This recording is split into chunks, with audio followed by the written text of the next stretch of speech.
नमस्कार, welcome to विदामेंट। तो हम लोग पिछले वीडियो में बात किए थे कि एक एईडीओ के लिए कॉम्प्रिहेंसिव प्लान लेकर आएंगे, क्योंकि कमीशन ने डिक्लेयर कर दिया है कि वो शायद जनवरी तक एग्ज़ाम कंडक्ट करा ले। यदि जनवरी नहीं भी होता है तो फरवरी एंड होते होते एईडीओ का एग्ज़ाम कंडक्ट हो जाएगा।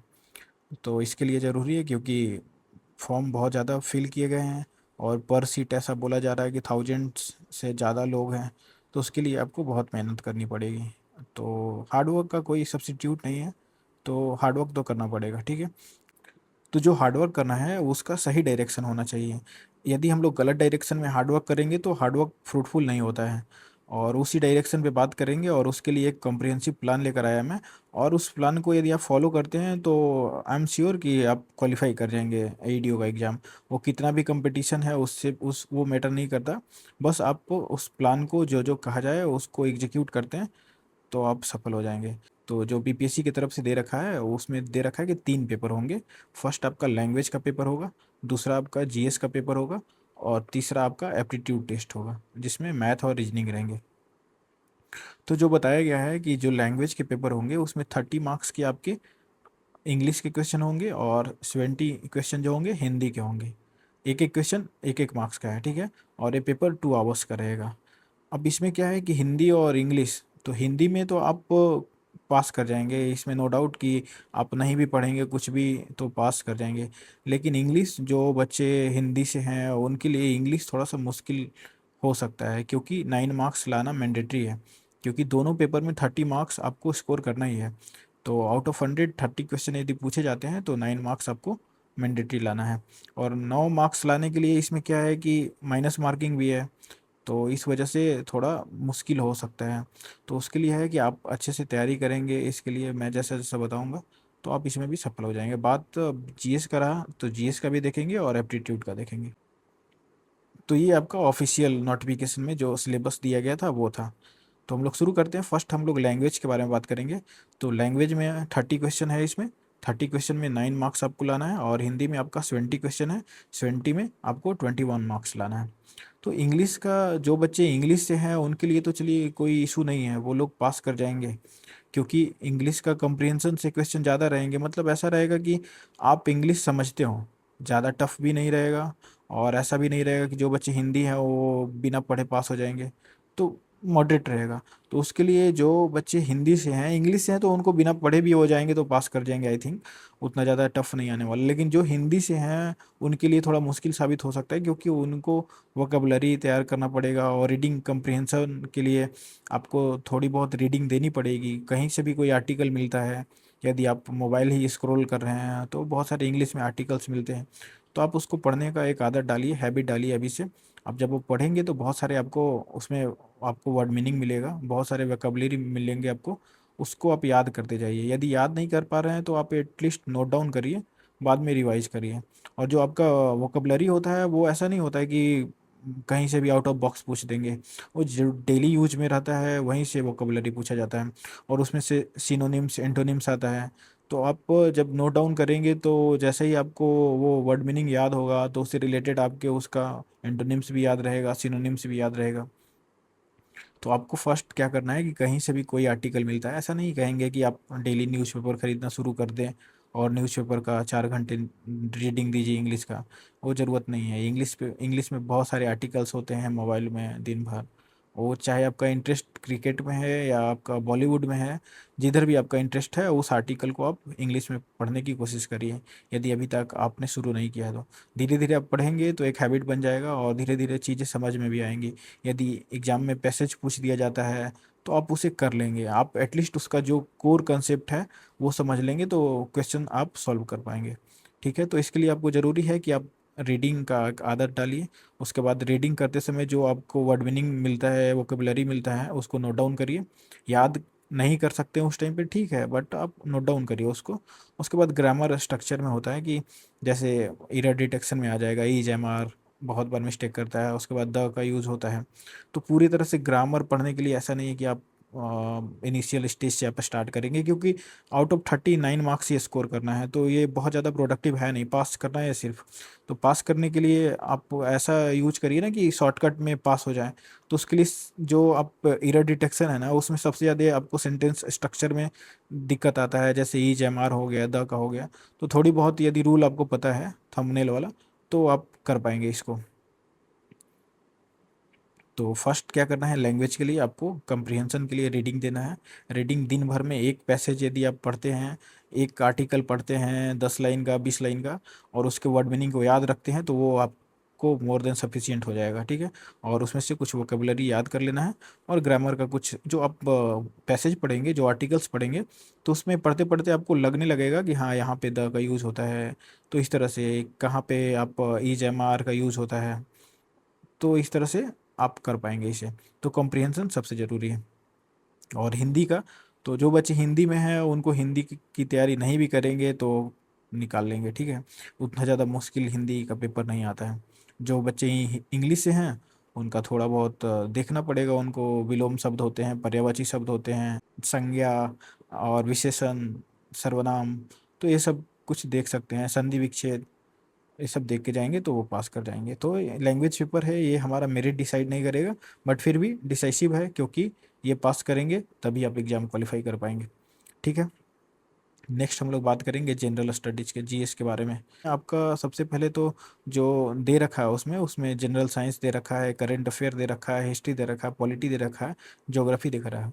तो इन सब में यदि आप बात करें ना, तो हाई प्रोडक्टिव आपका सब्जेक्ट कौन कौन सा रहने वाला है, क्योंकि बीपीएससी का और कोई भी पेपर देखेंगे जो 100 मार्क्स का होता है या 150 मार्क्स का होता है, जो 150 मार्क्स का होता है उसमें से 25 to 30 क्वेश्चन जो होता है साइंस का होता है, जो 100 मार्क्स का होता है उसमें 20 नंबर, 18 से 20 नंबर का क्वेश्चन साइंस का होता है, ठीक है। तो 18 से 20 नंबर ये हाई प्रोडक्टिव, मैंने क्या किया है जीएस में जो सब्जेक्ट्स हैं उसे एक हाई प्रोडक्टिव मतलब ज़्यादा मार्क्स किससे आने वाला है, और लो प्रोडक्टिव मतलब ज़्यादा कम मार्क्स किससे आने वाला है, इसके कंपेयर में इसके मार्क्स कम रहेंगे, मतलब एक क्वेश्चन कम रहेंगे। तो जहाँ से ज़्यादा क्वेश्चन पूछे जाएंगे वो आपका सबसे पहले तो साइंस है, 20 क्वेश्चन लेकर आएगा इससे, ठीक है। उसके बाद क्या रहेगा, 20 क्वेश्चन आपका करेंट अफेयर कराएगा, तो 20 20 आपका 40 हो गया। और यहाँ से 10 क्वेश्चन आ सकता है हिस्ट्री से, तो 50 नंबर का आपका क्वेश्चन ऐसे ही हो गया।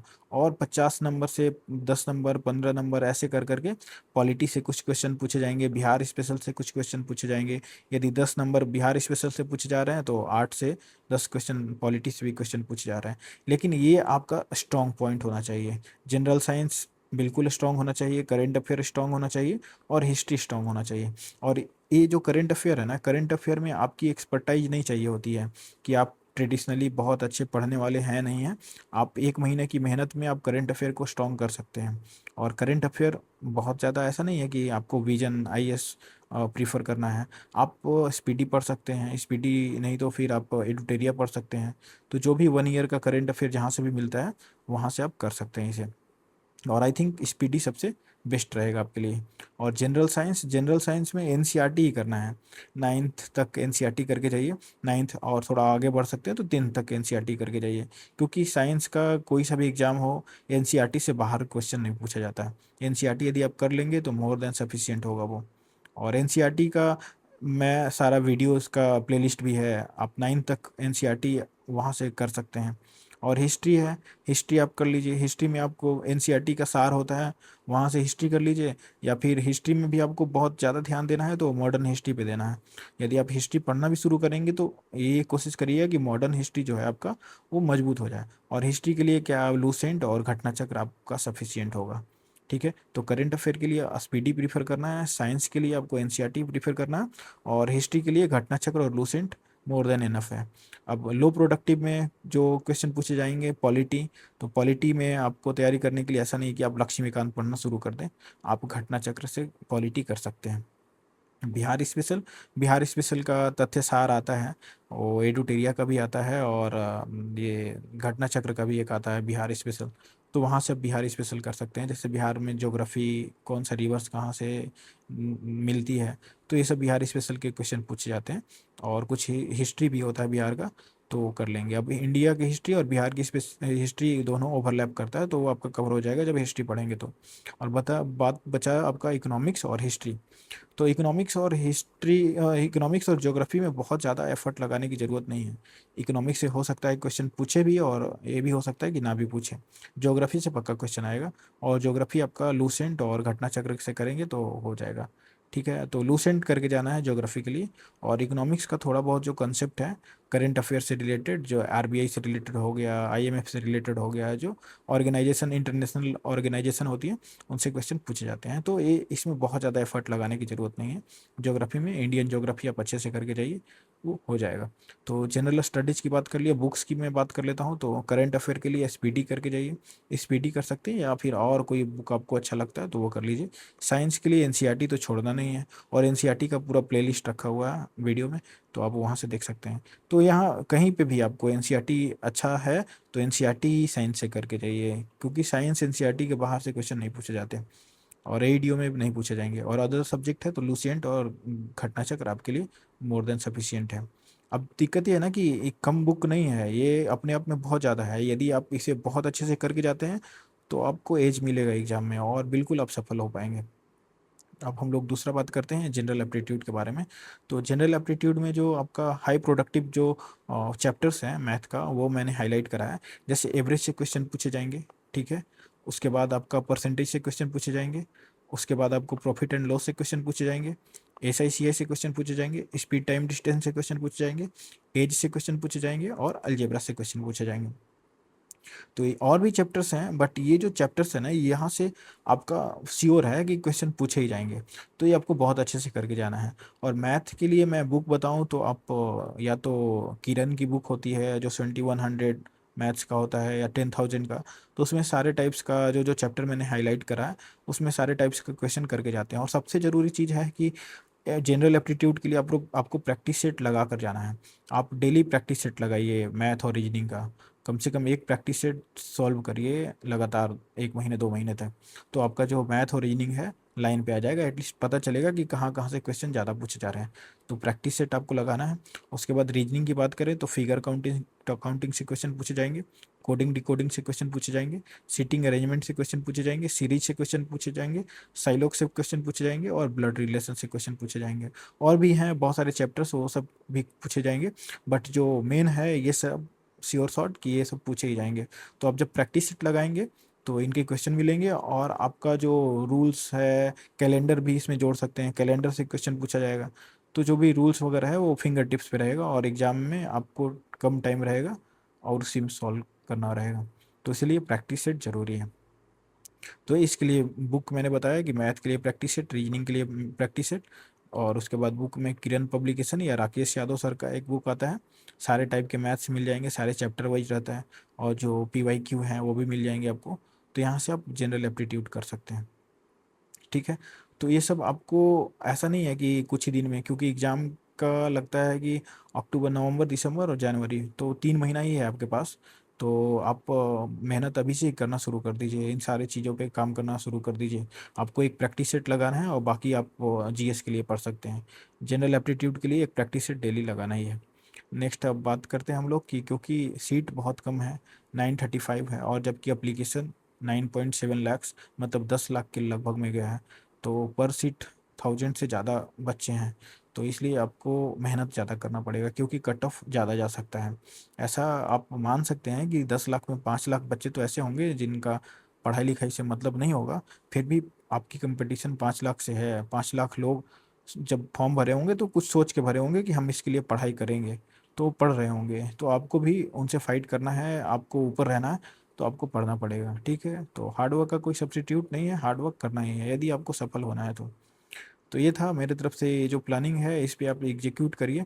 और जैसे भी हो सकता है आप इन सारी बातों पे ध्यान रखिएगा। जब भी आप कहीं से भी पढ़ रहे हो तो आपका ये सब जो मैंने चैप्टर हाईलाइट करा है वो कंप्लीट हो जाना चाहिए। साइंस आपका कंप्लीट होना चाहिए, करंट अफेयर कंप्लीट होना चाहिए, हिस्ट्री कंप्लीट होना चाहिए। और ये सब आप करेंगे तो आप जब टेस्ट लगाएंगे तो आपको खुद पता चलेगा कि हाँ मेरा मार्क्स अच्छा आ रहा है। तो बीपीएससी का जो ट्रेंड रहा है वो मैंने एनालिसिस करके ये आपका प्लानिंग करा है। तो 100 मार्क्स का भी क्वेश्चन मैंने देखा और 150 मार्क्स का जो क्वेश्चन पूछा जाता है वो भी मैंने एनालिसिस किया, उसके बाद ही मैं ये प्लान लेकर आया हूँ। तो इस तरह से था। और बाकी जो एडीओ से रिलेटेड हैं बहुत सारे वीडियोज मेरे चैनल पे आते रहेंगे, तो आप उसको भी फॉलो कर सकते हैं, वहाँ से आपको बहुत बेनिफिट मिलेगा। वो चाहे एनसीईआरटी का हो या करंट अफेयर का हो या फिर हिस्ट्री का हो, तो बहुत सारे ऑलरेडी वीडियोज डाले हैं मैंने। और धीरे धीरे मैं एडीओ के लिए स्पेसिफिक मैं वीडियोज लाता रहूँगा। तो ये था। Thank you.